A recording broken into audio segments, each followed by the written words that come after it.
हमेशा नई जानकारियां और बातें रहती हैं। क्या आप किसी खास टॉपिक के बारे में जानना चाहते हैं या कोई किस्सा सुनना चाहते हैं?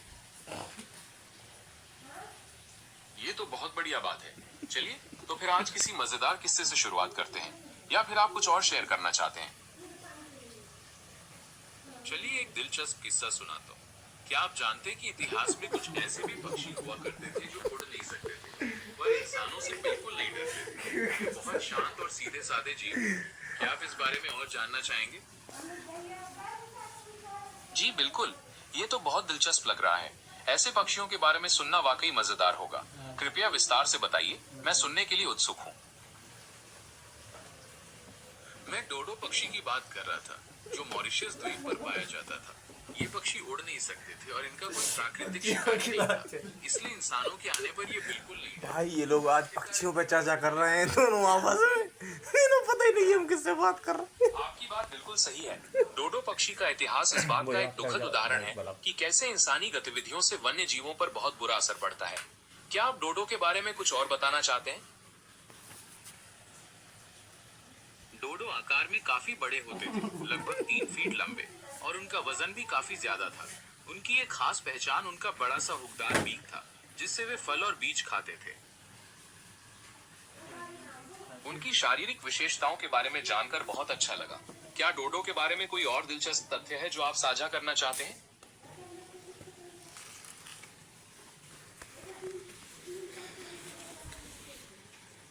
एक और दिलचस्प बात यह है कि डोडो पक्षी कबूतर प्रजाति से संबंधित थे। वे कबूतरों के बहुत बड़े रिश्तेदार थे और समय के साथ मॉरिशस द्वीप पर रहने के कारण उनमें ये शारीरिक बदलाव आए।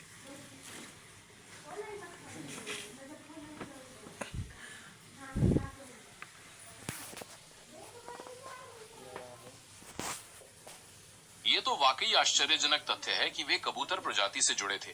विकास क्रम के इस अनोखे उदाहरण के बारे में बताने के लिए धन्यवाद। क्या आप कुछ और बताना चाहते हैं?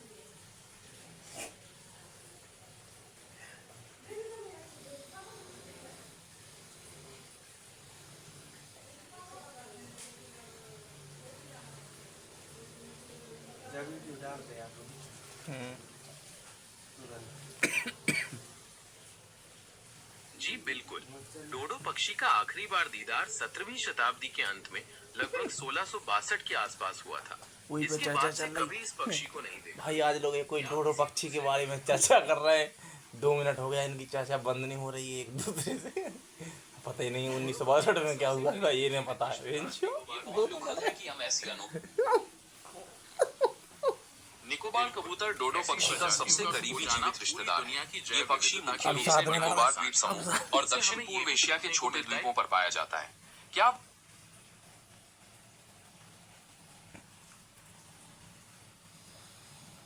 इसकी कोई खास पहचान जानना चाहते हैं? यूट्यूब बढ़ा लंबी।